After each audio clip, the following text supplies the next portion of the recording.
giving you a voice. Making it loud our own way. Welcome to the fun.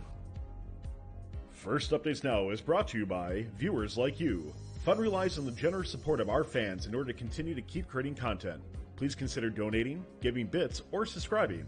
Subscribe for a few bucks a month or for free through Twitch Prime. And don't forget that our subscribers get 5x chance to win on all giveaways.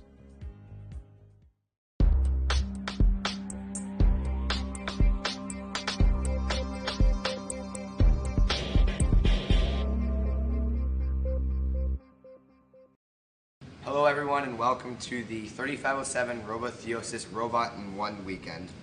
Today, over the last 2 days, we have been building with primarily Rev and Andy Mark kit parts. We used the Rev FTC competition kit and the Rev S3 extrusion structure system.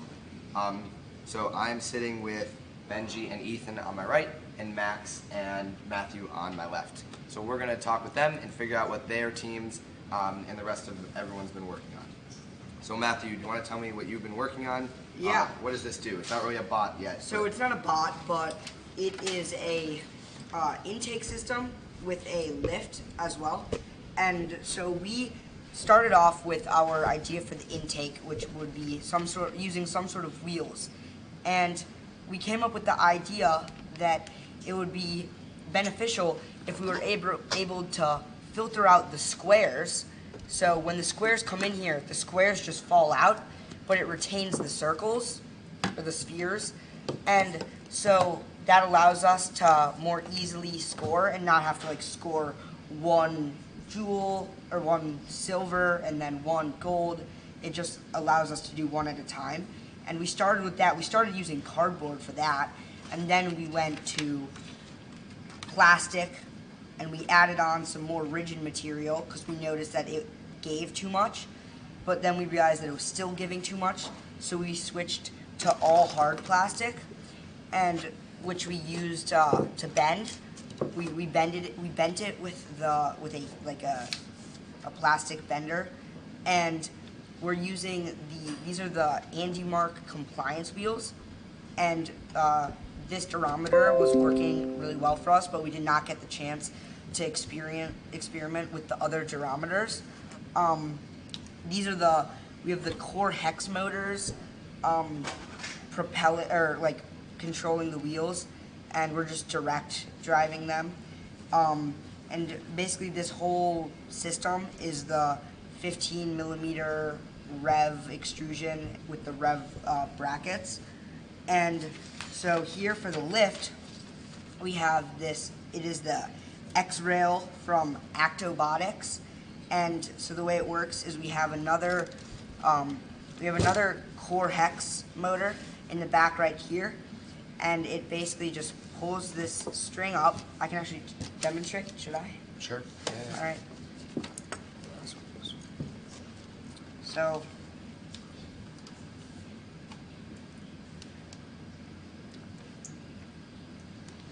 don't hold that. Don't hold that thing on there.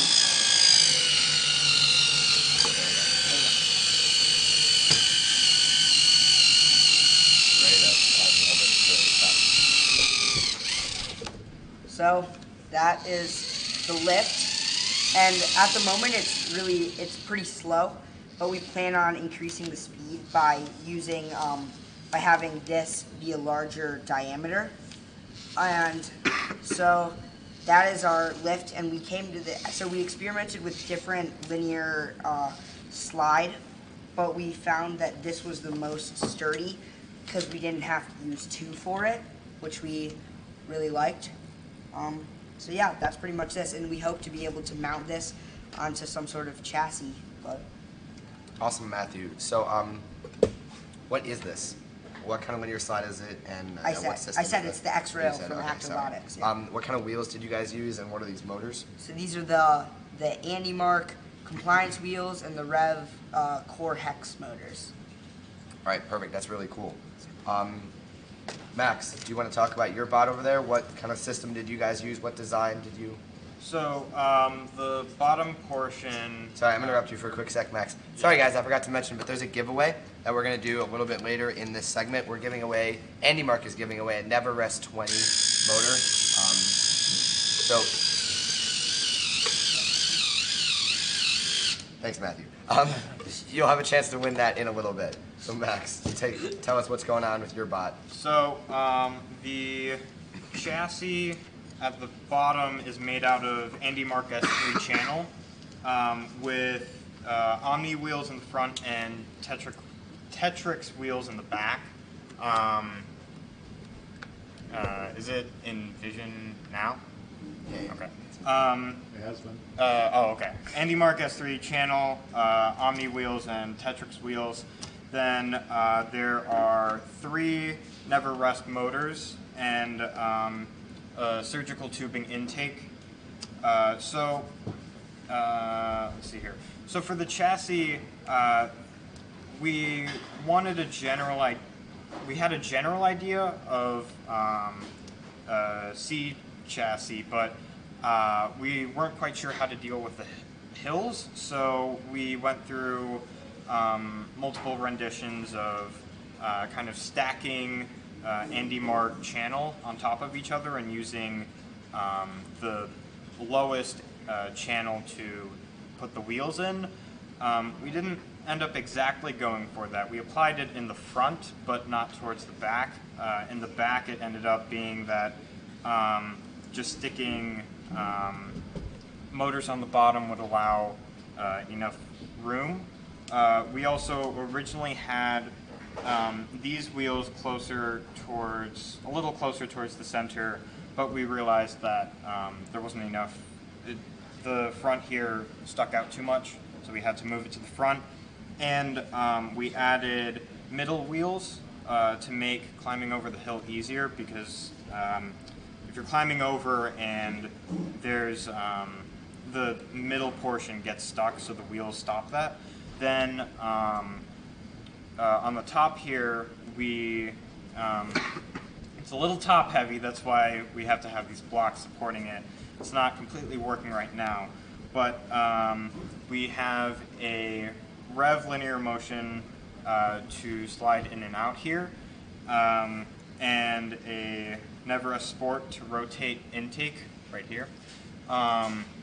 And so the reason why we went with the surgical tubing was it's very common to see teams using something similar to this, whether it be with zip ties or surgical tubing.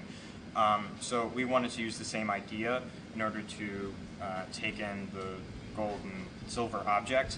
Then the gears here will rotate and move the intake in and out.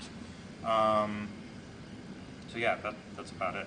So even though you guys optimized this drivetrain in order to get over the crater, this whole collector system is meant so that you guys can extend past the crater without even driving over. Is that correct? Yes. In order to be more efficient, yes, probably the goal? That's best scenario, but in case something goes wrong, we have the capability of going over the hill and obtaining cubes and spheres that way. All right, nice. So turning over our attention to Benji. Benji, do you want to tell me about your guys' bot, what you guys were trying to accomplish with this? Yeah, sure. So we started off by building a drivetrain that was loosely based off of the gear drivetrain on Rev's website. You can see we've changed it a bit. We've used a bit of a different structure, especially around holding the wheels and with the spacers in general. We spent a lot of time optimizing the space between the gears to make it so they would mesh well, and also so that they wouldn't slide around. You can still see there's a bit of wiggle in all of our wheels, which we spent a lot of time minimizing so that we would have less points of failure in our drivetrain. It's really important that we had a good drivetrain, especially for what we were trying to do, which is latch onto the lander and hang with our robot, because we need to have a good maneuverability system around latching on. So you can see we used all of the Rev traction wheels and the Rev extrusions to build our robot. We use mostly plastic brackets, and then we use core hex motors to drive our wheels. You can see we mounted them like so. This is our system for hanging on to the lander. We used an Andy Mark Never Rest motor for this because it has a great gearbox that's optimized for heavy lifting. It's a 256 to 1 gear ratio, which is nice for that. We basically cut an extrusion down right here, and we attached a bracket to it, as you can see, and used a chain to be able to lift our robot. We used more extrusions to hold it up. So yeah, that just basically latches on, and then our entire robot will lift up around it. You can see we've already been able to move this. There it goes loose from the sprocket. We just tried to lift it and it broke a bit, so that's why that happened. But it did move, so there you go. Nathan? All right. Are there any lessons learned you guys have had from doing this? Oh yeah, definitely. Especially with gear trains, you need to be very careful about your spacing and your meshing of the gears when you're driving around to make sure that nothing falls off, nothing comes loose, and everything is stable.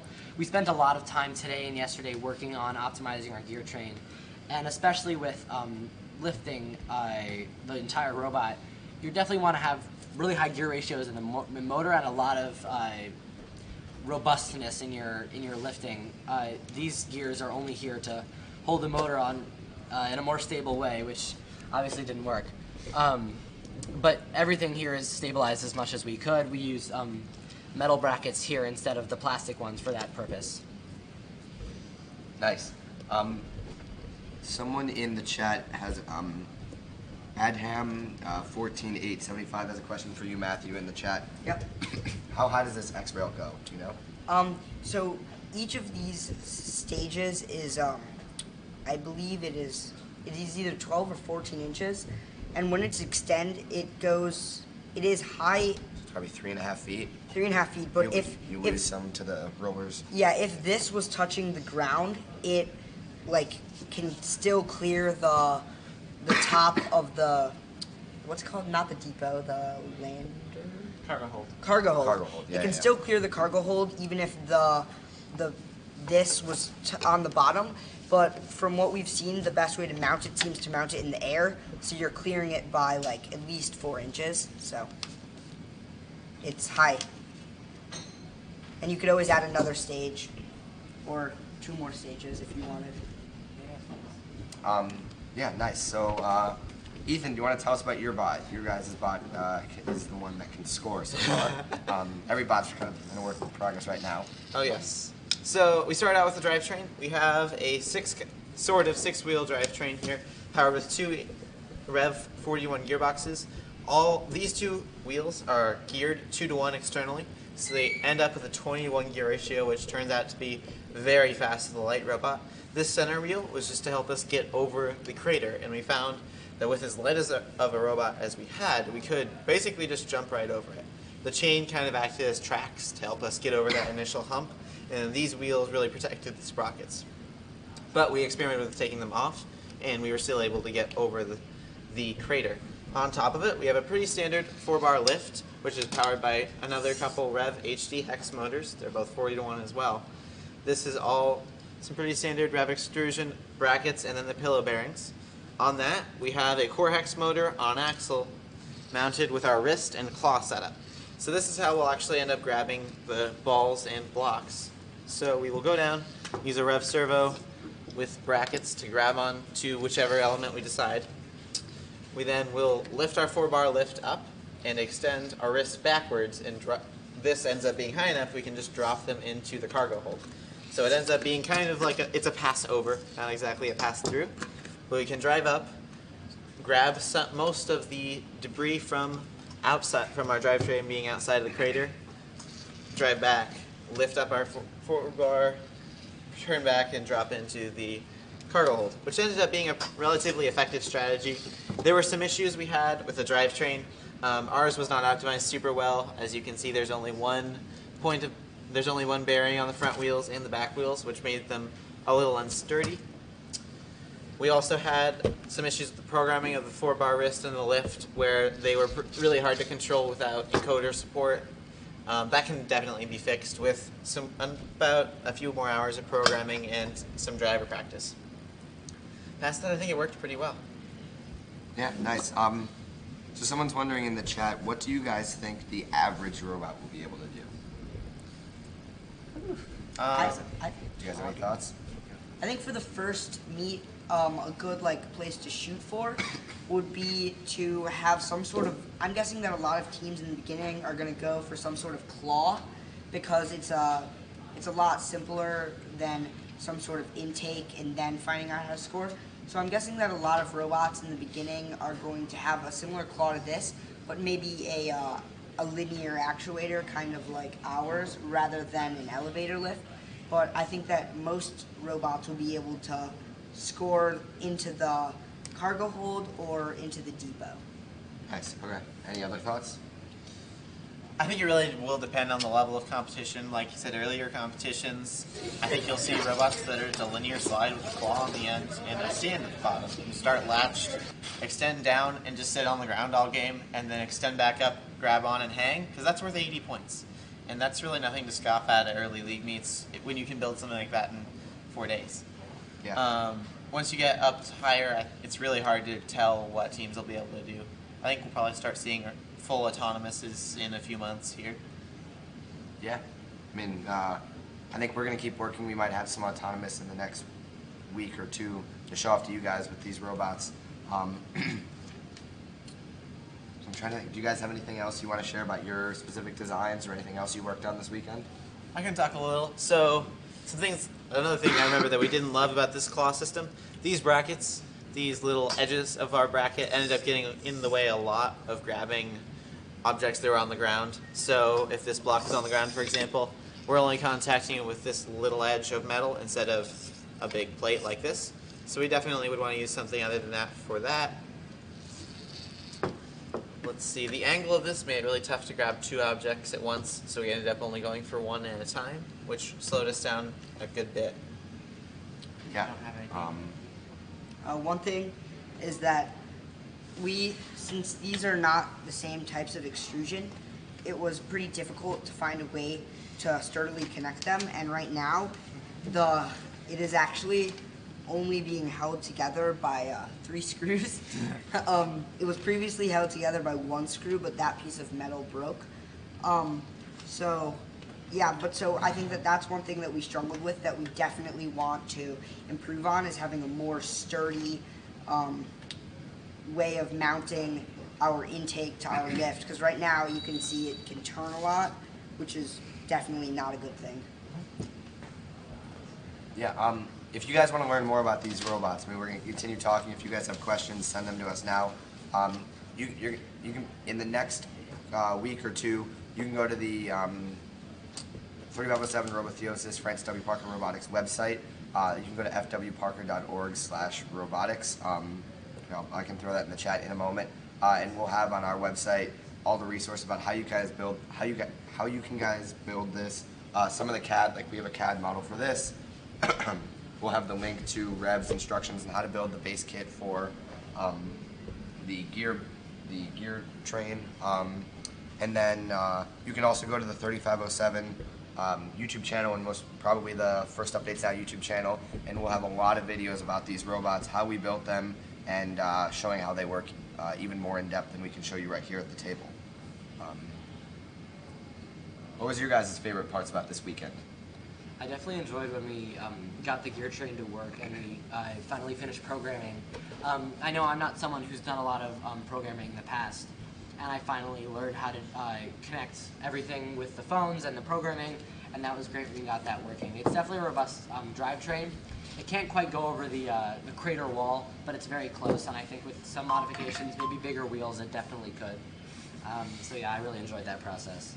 I had 2 things. One thing, I thought it was really fun when the challenge first got released and we were just kind of like brainstorming ideas for what to do. I think that was really fun and really high energy.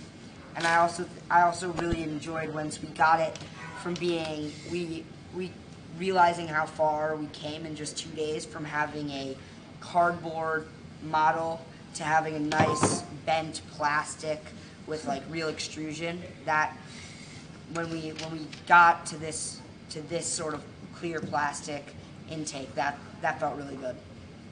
Nice. So I think we're going to want to start our giveaway if Tyler wants to tell us how you guys can win that. Yeah, absolutely. So if you guys are interested in winning the giveaway, which is going to be a AndyMark NeverS 20 orbital motor, all you have to do is make sure you click that follow button, by the way, to get in. And if you are a subscriber, you'll get 5 times luck. And all you got to do is type in the word NeverS. NeverS is what you have to type in order to have a chance to win the NeverS 20 motor. We'll do that giveaway in a few minutes. And good luck to everybody. And thanks to AndyMark for providing the giveaway. And, of course, thanks to both AndyMark and Rev Robotics for sponsoring our kits and our time here today.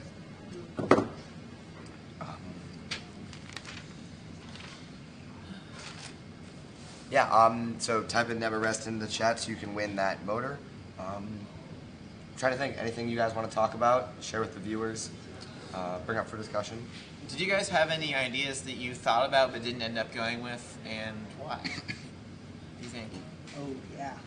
I think one of mine was I wanted to try and figure out how to do a claw design, but we just couldn't get anything out quickly enough. We just had time constraints. We had to spend too much time on the chassis. There were just so many components that weren't exactly working. So it ended up just being easier to go for the intake design instead of a claw design. One thing if anybody has questions about strategy or any ideas that they'd like to discuss, that's one thing that you can put in the chat. Another thing about our robot that we like ideally, or our prototype, I guess, that if we could add, we would, is something similar to Max's robot, where the intake method can kind of slide out. That's something that we would really like to be able to do, so then we wouldn't actually need to go over the crater. We could kind of just slide our thing in. So that's one thing that would be cool if we could do. I think something else you should add to your robot, Matthew, is a drivetrain. Yeah, that'd be good. That'd be good. What kind of drivetrain would you go with if you had an opportunity to build one? I think that ideally, like something that'd be really cool is a swerve drive. Like that is something that we would really like to have because our team has been talking about using a swerve drive for a while. But something more simple is we're actually thinking of doing a direct drive in the back and just have Omni wheels in the front. We think that that's something that would be really easy to add, an easy addition. But yeah. So yeah, we have some more questions in the chat now. So B. Gorgie, who's actually sitting right here, so I think someone's on his Twitch channel over in the other room, Look at that. is wondering what is the benefit of intake versus a claw? So do you guys anyone have opinions on that? I do. I can talk about that. Angie? I think a claw has a lot more precision, especially when dumping it into whatever goal you choose to dump it into. I think you definitely have a lot more control over where exactly your object goes, whether it's a ball or a cube. An intake will be a lot faster, especially if you can move it in and out, or or you could drive into the craters to collect. An intake will be very fast getting your materials to wherever you want to store them. Yeah, that's my opinion on that. Yeah, kind of piggybacking off that, claw will have more precision and will require more precise driving, where an intake will allow you to be a little messier with your driving, but you have a little less control over what happens to the game objects. Yeah. I definitely think intake of sorts, whether that's wheeled intake or using surgical tubing, will be a lot faster. That you could probably get a lot more precise using a claw of sorts. Absolutely. Yeah. Another question someone asks is, what are you thinking of making your team marker out of?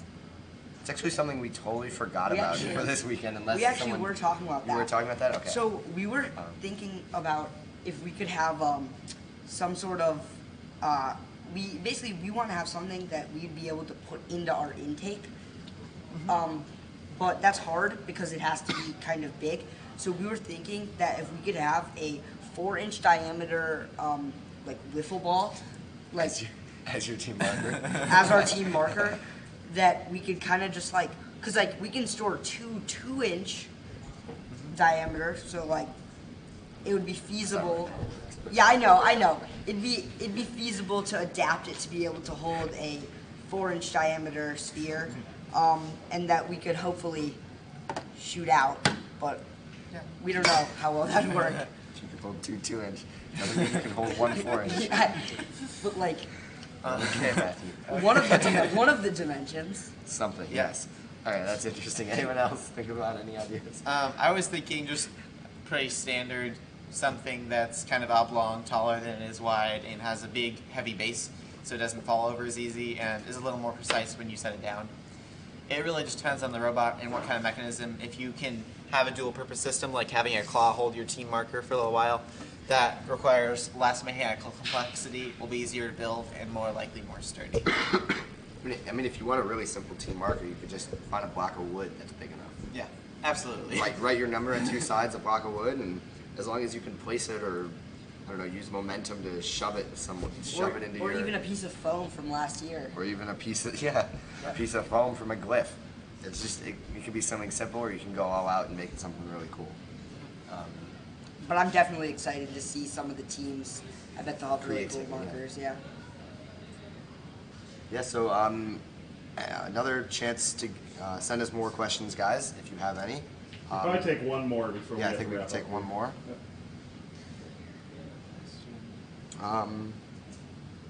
Which robot do you guys think, tell us in the chat, which of the three robots or which of the three collection mechanisms that we designed here is your guys' favorite? I'll be curious to see that. If we had more time, we could do a straw poll. So you guys all worked with building systems that you weren't super familiar with. What were the biggest advantages of the new building systems you tried out, and what were the things you really liked about them? There were so many brackets. There were so many brackets that could be used for like any In the rev situation. system, Yeah, in the rev system, like pretty much any situation that like it was like, oh, there's a bracket for that, and like we didn't have to jerry rig a lot of things, which was nice. I really liked the different brackets. That was a big thing. I'll just speak to that. Like, if you look right here between these two robots, you have a 90-degree corner bracket that's got 2 and 2. You have another one that's got 2 and 1. Yeah, these are more 2 and 1s, 2 and 1s. You have a bracket from the channel to the motor, and then you have multiple mounting points here. If you go over to this robot, you have 45 degrees. You have 45-degree flat brackets. Then you've got more of these 90-degree, bigger, more chunky brackets. You've got 90-degree metal brackets. I think there's also plastic brackets. Yeah, like on here. You've got the metal motor mounts. I think there's also plastic motor mounts. And then you've got everything from motion that you can see between this robot and between the robots over here. There's kind of endless possibilities of what you can do with it. I mean, go look at First Global robots and you can see what teams have been able to build. Yeah, so do we want to roll for our giveaway? Yeah, go ahead. We're going to have our assistant Caitlin do that roll for us and let us know who won. The Waterski 2000 has won the giveaway. So congratulations to them. Congratulations to Waterski 2000. Yep, make sure you message the First Updates Now chat or hit us up on Discord in order to claim that. And let's get a bunch of rigged emotes in chat, everybody, because clearly we have rigged it for, once again, another subscriber of First Updates Now.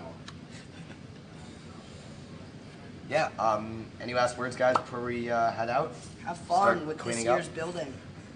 Yeah. Good luck.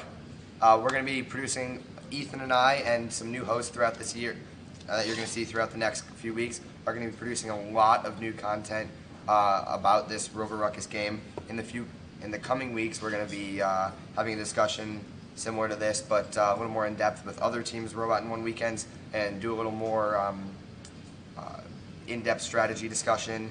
We might have the field builder, the guy that designed and built this field, come on the show to talk about that. And we're looking into having a bunch of other awesome guests to tell us about the Rover Ruckus game and to talk about how you can take your team to the next level. So, thank you very much, guys. Good night. Tyler, do you have anything else to add? So hit that follow or subscribe button, guys. We appreciate all your support to First Updates Now, and FTC Live will be airing every 2 weeks on the First Updates Now channel. Bye. Bye. Best outro ever. Bye, everybody. Have a good weekend. Thanks again to Andy Mark and Rev Robotics for their donations and sponsorship, guys. Make sure you check them out at Andy Mark and Rev Robotics. Woo. Yay! Thank you guys for watching.